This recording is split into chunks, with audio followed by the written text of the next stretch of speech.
അടുത്ത് വരരുത്. ഒന്നും പറയണ്ട. എന്റെ കുഞ്ഞിനെ കൊല്ലം ഞാൻ സമ്മതിക്കില്ല. ആണും പെണ്ണും കെട്ടവനെന്ന് പറഞ്ഞ പാവത്തിനെല്ലാരും കൂടി കൊന്നാളിഞ്ഞില്ലേ. എന്റെ രാധ ആൺകുട്ടിയാ. അതിന് തെളിവായിട്ട് ഞാൻ എന്റെ കുഞ്ഞിനെ വളർത്തും.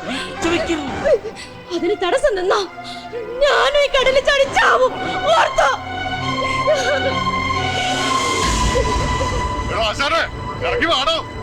താനെന്റെ മോനെ കൊല്ലാക്കൊല ചെയ്ത് പോരാഞ്ഞിട്ട് ഇപ്പൊ അവന്റെ കുഞ്ഞിനെ കൊല്ലാൻ നോക്കിയാണോ? ഞങ്ങൾക്കൊക്കെ ജീവനുള്ളപ്പോ പറ്റിക്കാനോ? എല്ലാരെയും എല്ലാ കാലവും പറ്റിക്കാനും വിചാരിക്കണ്ട. ഒരു തുറയിലാശാൻ വന്നേക്കണ്. എന്റെ മോനാണല്ലെന്ന് പറഞ്ഞ് തനിക്ക് ദൈവം തന്ന ശിക്ഷയാണിത്.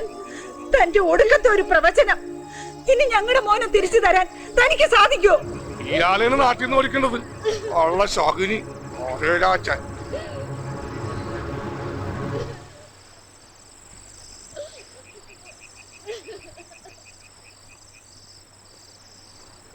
ഈ മുറ്റത്ത് വന്ന് ബേളം വെക്കാൻ നിങ്ങൾക്കൊക്കെ എന്നാ ധൈര്യം വന്നത്?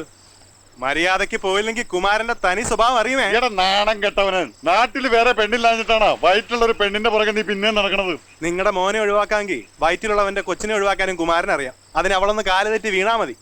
നിന്റെ മോനെ പോലെ തന്നെ അതിഭൂലോകം കാണുകയല്ല.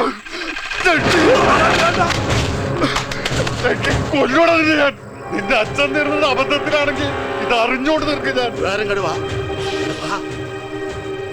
അതോടെ കുമാരന്റെ മനസ്സിൽ പക വർദ്ധിച്ചു.